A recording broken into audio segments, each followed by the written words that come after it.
Sage slammed the door of her Brooklyn brownstone, her heart pounding like a war drum in her chest. "Mom, how could you hide this from me all these years?" Blair's voice cracked from the living room, tears streaming down her face as she clutched a faded photo of their family. In that moment, the air thickened with betrayal, and Sage knew her confession had just ignited a fire that could consume everything they held dear. Sage Thompson had always been the pillar of quiet strength in her bustling Brooklyn neighborhood. At 45, she ran a cozy bookstore on Flatbush Avenue, where the scent of aged paper mingled with fresh coffee, drawing in locals who sought solace in stories. Her life, on the surface, was picture-perfect American suburbia transplanted to the city, a divorced mom raising her 22-year-old daughter, Blair, who was navigating her final year at NYU with the fierce independence Sage had instilled in her. But beneath that facade, Sage harbored a secret that had gnawed at her soul for decades, a truth about her heart that she'd buried under layers of societal expectations and maternal duty. It started innocently enough, or so Sage told herself. 6 months ago, during a rainy afternoon book signing at her store, she met Elena Vasquez, a 42-year-old artist from Queens whose vibrant paintings of urban landscapes captured the raw emotion of city life. Elena's laugh was like sunlight breaking through clouds, her dark eyes holding a depth that made Sage feel seen for the first time in years. What began as casual conversations over espresso evolved into late-night walks along the East River, where they'd share dreams and regrets under the twinkling Manhattan skyline. Sage hadn't planned to fall in love. Her marriage to Blair's father, Mark, had ended amicably a decade ago. He'd moved to California for work, leaving Sage to raise Blair alone. She dated men sporadically, but nothing stuck. Now, with Elena it was different. Their first kiss happened on a crisp autumn evening in Prospect Park, leaves crunching underfoot as Elena pulled Sage close. "This feels right," Elena whispered, and Sage's world tilted on its axis. But guilt shadowed every stolen moment. Blair was her everything, the bright, ambitious young woman who'd overcome teenage angst to become Sage's confidant. How could she shatter that bond? Sage wrestled with it nightly, staring at the ceiling of her bedroom, the sounds of taxis honking below her window, a constant reminder of the city's relentless pace. The breaking point came on a chilly November evening. Blair had come home unexpectedly from a study session, her backpack slung over one shoulder, eyes lighting up at the sight of dinner on the table. Sage had invited Elena over, thinking Blair would be out late. As they sat laughing over pasta, Blair walked in, freezing in the doorway. Hi? Who's this?" Blair asked, her tone polite but curious. Sage's hands trembled as she introduced Elena as a friend. But Blair wasn't fooled. Later that night, after Elena left, Blair cornered her mother in the kitchen. "Mom, that wasn't just a friend. I saw how you looked at her." Sage's breath caught. This was it, the moment she dreaded and yearned for. "Blair, honey, sit down. There's something I need to tell you." As the words tumbled out, about her realization in college, suppressed desires, and now this undeniable love for Elena, Blair's face shifted from confusion to shock. "You're gay? Like lesbian? Mom, what about Dad? What about our family?" Sage reached for her daughter's hand, but Blair pulled away. "I need time," she muttered, storming to her room. Sage collapsed into a chair, tears blurring her vision. The confession felt like freedom, but the silence from Blair's door was a cage slamming shut. The next morning, Sage woke to the aroma of coffee brewing. Blair was in the kitchen, scrolling through her phone, her expression unreadable. "Morning," Sage said tentatively. Blair looked up, her eyes red-rimmed. "I couldn't sleep. I kept thinking about everything. About you hiding this." "I'm sorry, Blair. I was scared. I didn't want to lose you." Blair set her mug down with a clink. "Lose me? Mom, you've been living a lie. For me? That's not fair to either of us." Their conversation stretched into hours, weaving through memories of family vacations in the Hamptons, Blair's high school prom where Sage had helped her pick a dress, and the quiet evenings watching old movies. Blair admitted she'd suspected something. Sage's disinterest in dating men after the divorce. But the revelation stirred something deeper in Blair, a vulnerability she hadn't shared. As the sun climbed higher, casting golden light through the windows, Blair hesitated. "Mom, there's something I need to tell you too. But not now. I love you, okay? We'll figure this out." Sage nodded, relief washing over her like a wave. Little did she know, Blair's unspoken words held the key to a storm that would test their bond like never before. That afternoon, Sage met Elena at a cafe in Greenwich Village. The streets buzzed with artists and students, the air alive with possibility. Elena's hand found hers under the table. How did it go with Blair? Better than I feared, Sage admitted. She's processing. But I feel lighter, like I can breathe. Elena smiled, her thumb tracing circles on Sage's palm. I'm proud of you. This is our beginning. But as they walked hand in hand through Washington Square Park, Sage's phone buzzed. A text from Blair. We need to talk. Come home soon. Sage's stomach knotted. What could it be? She kissed Elena goodbye and hurried back to Brooklyn, her mind racing with scenarios. When she arrived, Blair was pacing the living room, a letter clutched in her hand. Mom, I found this in your desk while looking for old photos. It's from Aunt Clara. Sage's blood ran cold. Clara, her estranged sister, had written years ago, urging Sage to come out before it was too late. Blair, that's private. Is it true?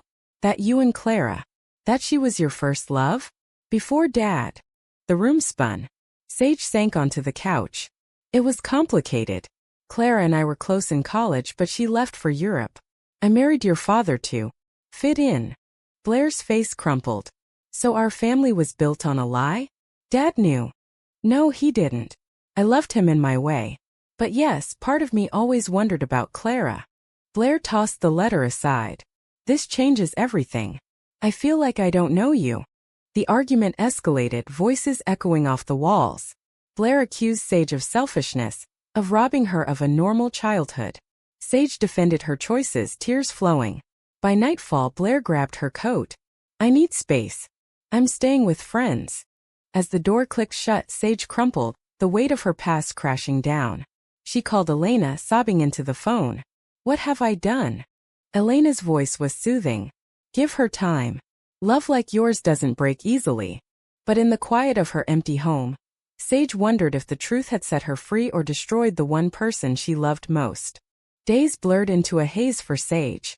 The bookstore became her refuge, where she lost herself in stacking shelves and recommending novels to customers who had no idea her world was fracturing. Elena visited often, bringing takeout from their favorite Dominican spot in Washington Heights, her presence a balm against the ache of Blair's absence. I've texted her, Sage confided one evening as they sat on the store's worn couch after closing. No reply. It's been a week. Elena pulled her close. She's young. Processing betrayal takes time. Remember when I came out to my family? My mom didn't speak to me for months. Sage nodded, drawing strength from Elena's story. Raised in a conservative Latino household, Elena had fought for acceptance, eventually winning her family's hearts through persistence and love. You're right. But Blair's words, they cut deep. Meanwhile, Blair crashed on her best friend Mia's couch in a cramped East Village apartment. Mia, a fellow NYU student with a no-nonsense attitude, listened as Blair vented. My mom's gay, Mia. And she had this thing with my aunt? It's like my whole life is a soap opera. Mia handed her a beer. Dude, that's heavy. But your mom's brave as hell. Coming out at her age? In this city, sure, but still. Blair stared at the ceiling, graffiti from previous tenants staring back. I know. But I feel betrayed. And there's more. I think I'm like her. Mia's eyes widened. Wait, you're gay too? Blair nodded, tears welling. I've known since high school. Dated a girl secretly last year. But how do I tell Mom now? After all this. The confession hung in the air. A secret Blair had guarded fiercely. Growing up in progressive Brooklyn, she'd seen queer couples at pride parades, but admitting it to herself, and her mother, felt monumental. Now, with Sage's revelation, it stirred a mix of solidarity and resentment. Back home, Sage decided to reach out to Clara. It had been years since they'd spoken, but the letter Blair found reignited old flames. Clara, now living in San Francisco, answered on the second ring. Sage? God, it's been forever. Their conversation flowed like wine, reminiscing about college days at Columbia, stolen kisses in dorm rooms, and the heartbreak when Clara left for art school abroad. I never stopped loving you, Clara admitted. But you chose stability. Sage's voice cracked. I chose fear. Now Blair knows about us. Clara gasped. How is she? Angry. Gone.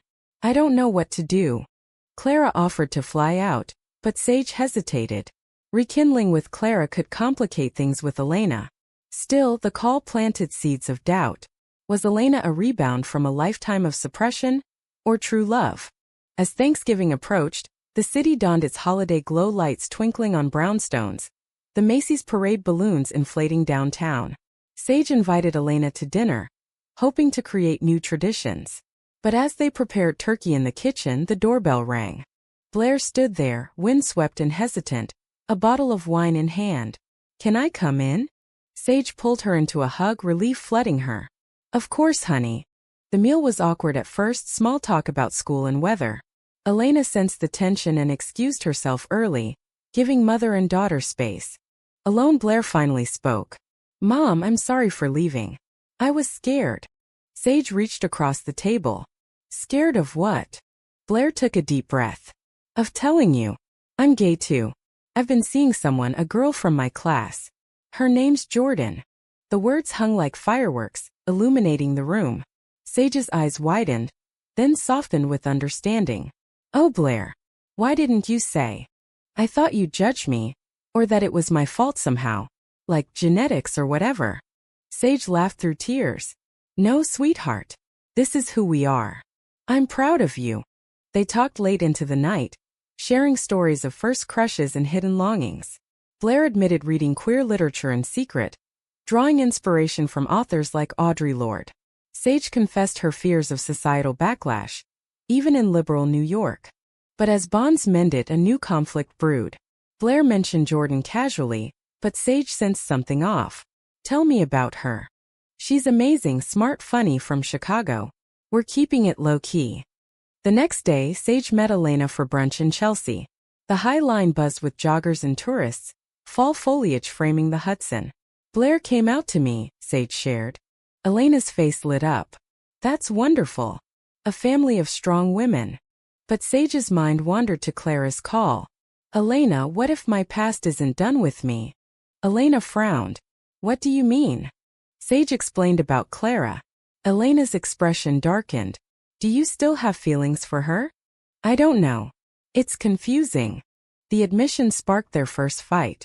Elena accused Sage of emotional unavailability. Sage retorted that Elena didn't understand her history. They parted tense, Elena heading back to Queens alone. Meanwhile, Blair's relationship with Jordan intensified. They spent weekends exploring the city, museums in the Upper East Side, street food in Chinatown. But Jordan had a secretive side, often canceling plans last minute. One evening, as Blair scrolled social media in Mia's apartment, she stumbled upon photos. Jordan with another girl, arms entwined at a bar in Hell's Kitchen. Heart-shattering, Blair confronted her. It's not serious, Jordan claimed. We're not exclusive. Blair fled, tears blinding her as she navigated the subway back to Brooklyn.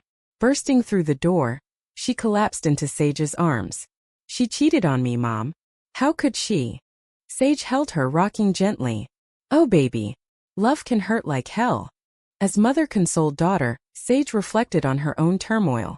Elena hadn't texted since their argument. And Clara had booked a flight, arriving next week. The web of emotions tightened, threatening to ensnare them all. In the quiet of the night, Sage whispered to Blair, "We'll get through this together." But deep down, she wondered if her coming out had unleashed a chain of heartbreaks no one could mend.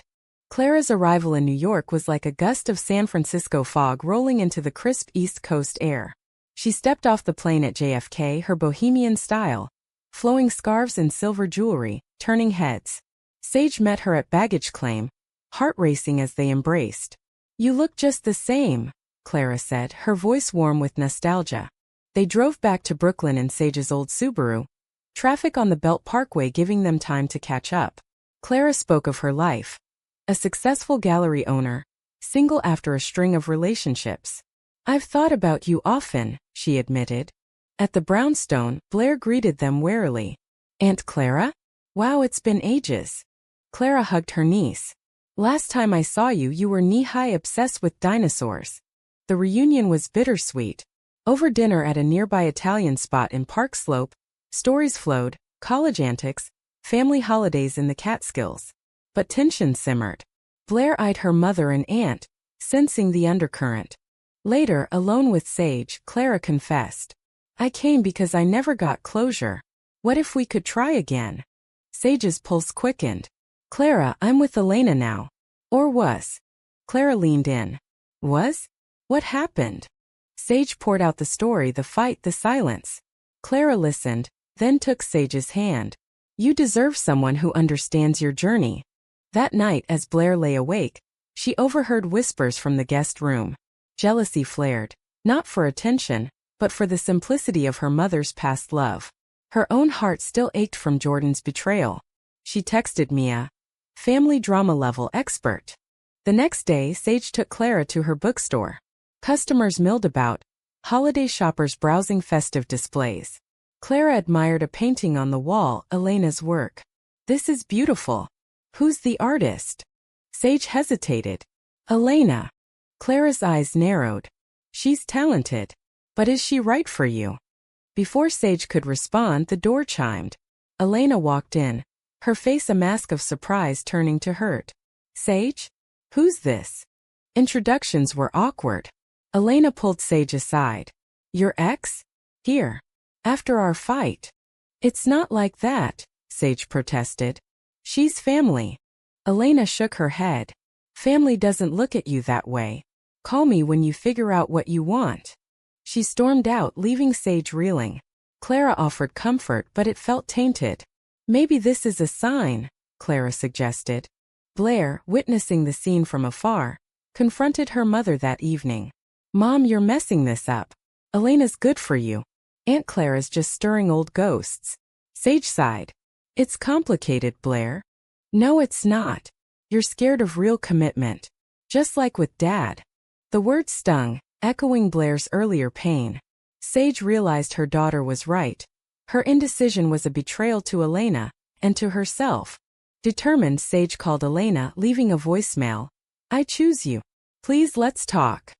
But Elena didn't respond. Instead, Clara escalated. Over coffee the next morning, she proposed. Come to San Francisco with me. Start fresh. Sage was tempted, the allure of what-ifs. But Blair's voice echoed in her mind. She declined. My life is here. With Blair. And hopefully Elena.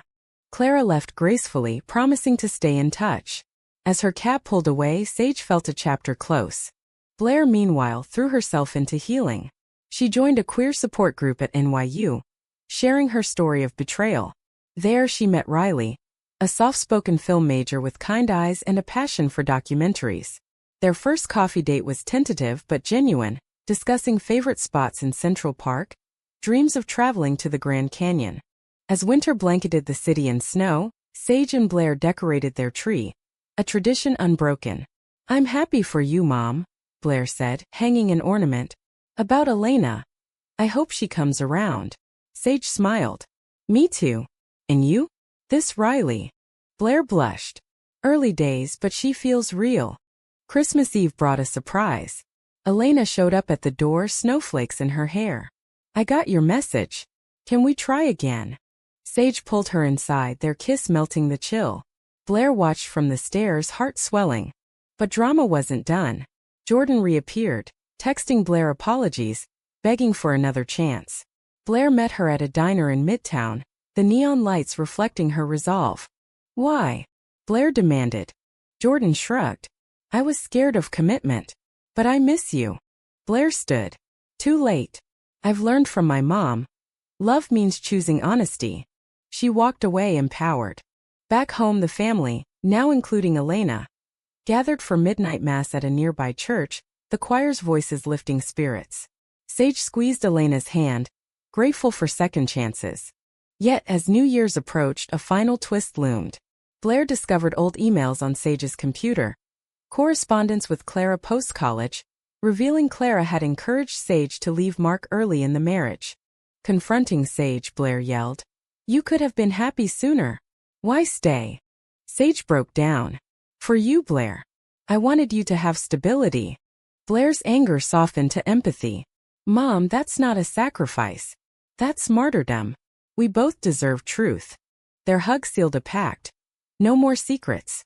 As fireworks exploded over the Brooklyn Bridge, symbolizing new beginnings, Sage whispered, "We've come so far." The new year dawned with promise, the city awakening from holiday slumber. Sage and Elena deepened their bond. Weekend getaways to the Hudson Valley where they'd hike trails lined with bare trees, sharing visions of a future together. Elena moved some things into the brownstone, her art adorning the walls, infusing color into Sage's life. Blair flourished with Riley. They collaborated on a short film about queer identities in urban America, filming scenes in diverse neighborhoods like Harlem and Flushing. Riley's steady presence healed Blair's wounds from Jordan, teaching her trust. But shadows lingered. Sage received a call from Mark, Blair's father, who was visiting from LA. "Heard about your news," he said awkwardly over the phone. Sage braced. "From who?" Blair mentioned it. "I'm happy for you, Sage." They met at a neutral spot, a cafe in Times Square, tourists swirling around them. Mark, graying but fit, hugged Blair first. "Proud of you, kiddo." Over coffee he turned to Sage. "I always suspected. But I loved our family." Sage nodded. "Me too. No regrets." Blair watched, relieved. Mark's acceptance bridged old divides. Yet, conflict resurfaced when Clara emailed Sage. "Miss our talks. Thinking of visiting again." Elena saw the message. "Again?" Sage set boundaries. Sage agreed, replying politely but firmly to Clara. "Our chapter is closed. Wish you well." Clara's response was bitter. "You're choosing fear again." The word stung, but Sage deleted it, focusing on the present. Blair faced her own trial. Jordan showed up at an NYU event, pleading publicly. "Blair, I was wrong." Embarrassed, Blair pulled her aside. "This isn't love. It's drama. Move on." Riley stood by her, offering silent support. Later, they walked through snowy Washington Square. Riley saying, "You're stronger than you know." Blair kissed her. "With you, yes."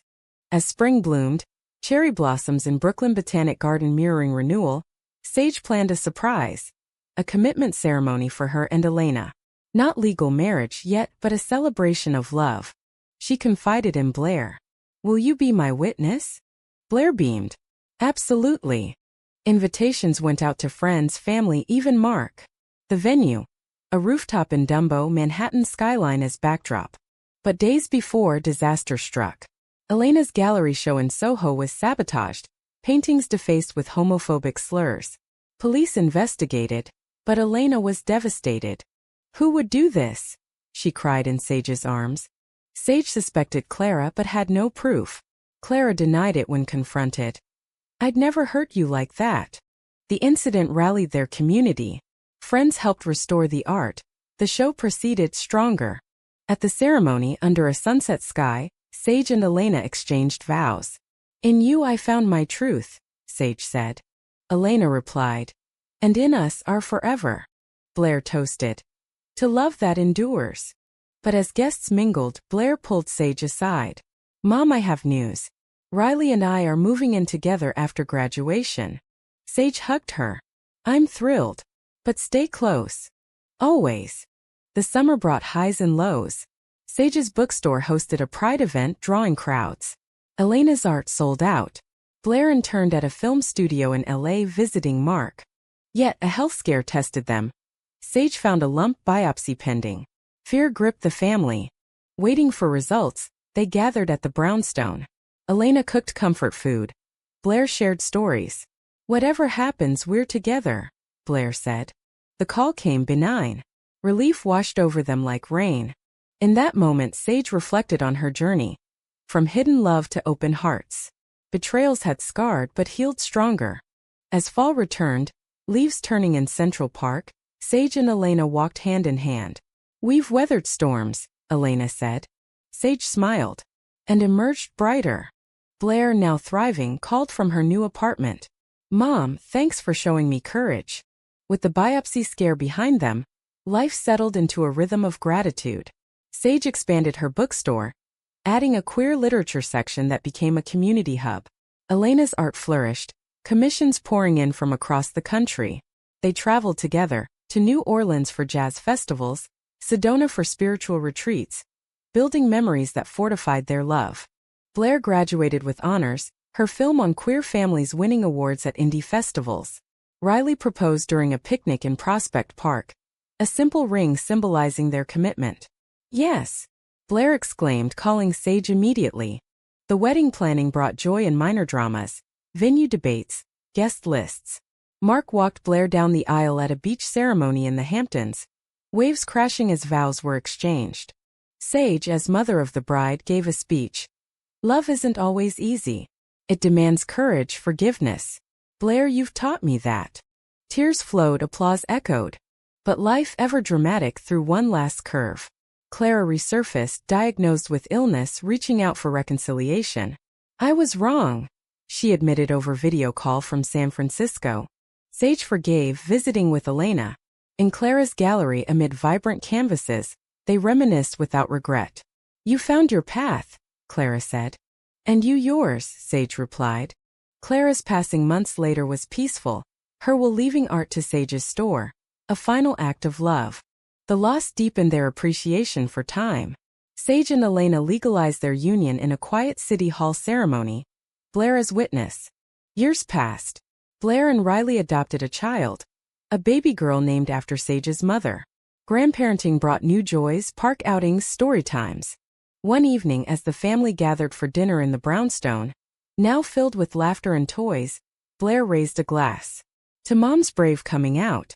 It changed everything for the better." Sage smiled, Elena's hand in hers. In ways no one expected. The story of their lives, knots of drama untangled by love, stood as a testament to human resilience. In the heart of America, where dreams clash and converge, they found their happily ever after, not perfect but profoundly real.